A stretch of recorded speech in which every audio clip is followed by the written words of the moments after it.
नमस्कार दोस्तों, good morning, सत श्री अकाल, सलाम वालेकुम। मैं विक्की वालिया इन support of people for making life meaningful. लोगों के सार्थक जीवन की ओर प्रयासरत एक बार फिर से आपके साथ उपस्थित हूं एक बहुत शानदार सी बात लेकर।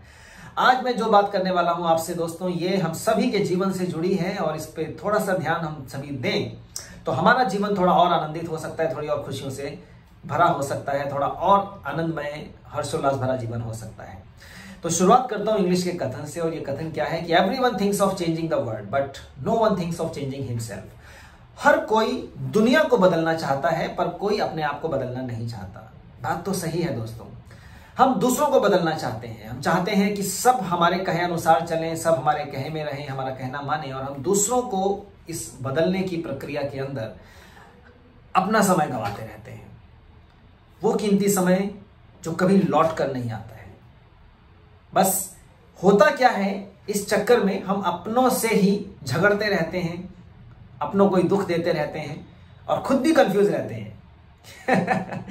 तो दोस्तों बात करते हैं, देखिए समय तो बीतता ही रहता है। हम जब दुनिया को बदलना चाहते हैं और हम चाहते हैं कि अपने अनुसार ही दुनिया हमारे अनुसार चले, इसके लिए भी हम तो खैर क्या बात करेंगे। बड़े बड़े योद्धा आए, बहुत बलशाली सम्राट हुए, बड़े बड़े सूरमा आए, और उन्होंने क्या किया कि एक दूसरे पर आक्रमण करते गए, और एक दूसरे पर आक्रमण करते करते या तो वह स्वयं ही समाप्त हो गए या फिर दूसरों का सुख चैन, सुख शांति छीनते हुए इस दुनिया से चले गए।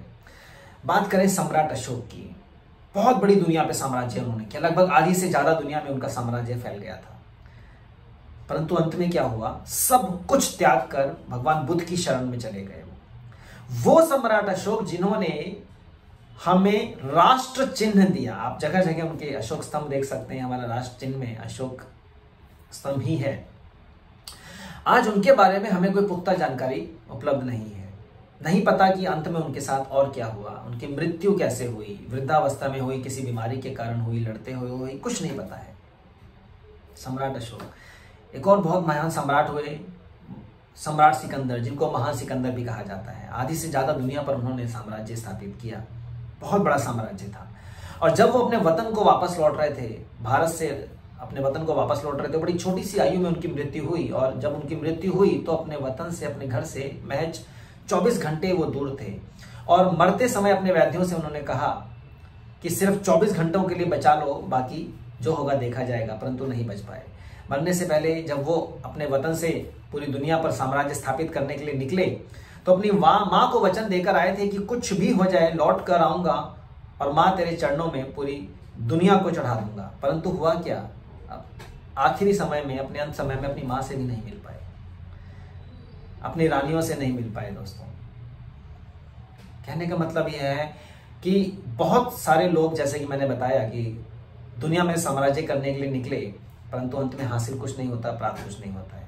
सिकंदर महान भी जब गए तो उनकी आखिरी इच्छा थी, उनके आखिरी कथन थे कि मरने के बाद मेरे हाथ हवा में झूलते रहें, ताकि दुनिया को पता चले कि मरने के समय और मरने के बाद इंसान सिर्फ खाली हाथ दुनिया से जानता है, और सबसे कीमती समय जो वो गंवा चुका होता है उसको पास कभी लौट कर नहीं आता है।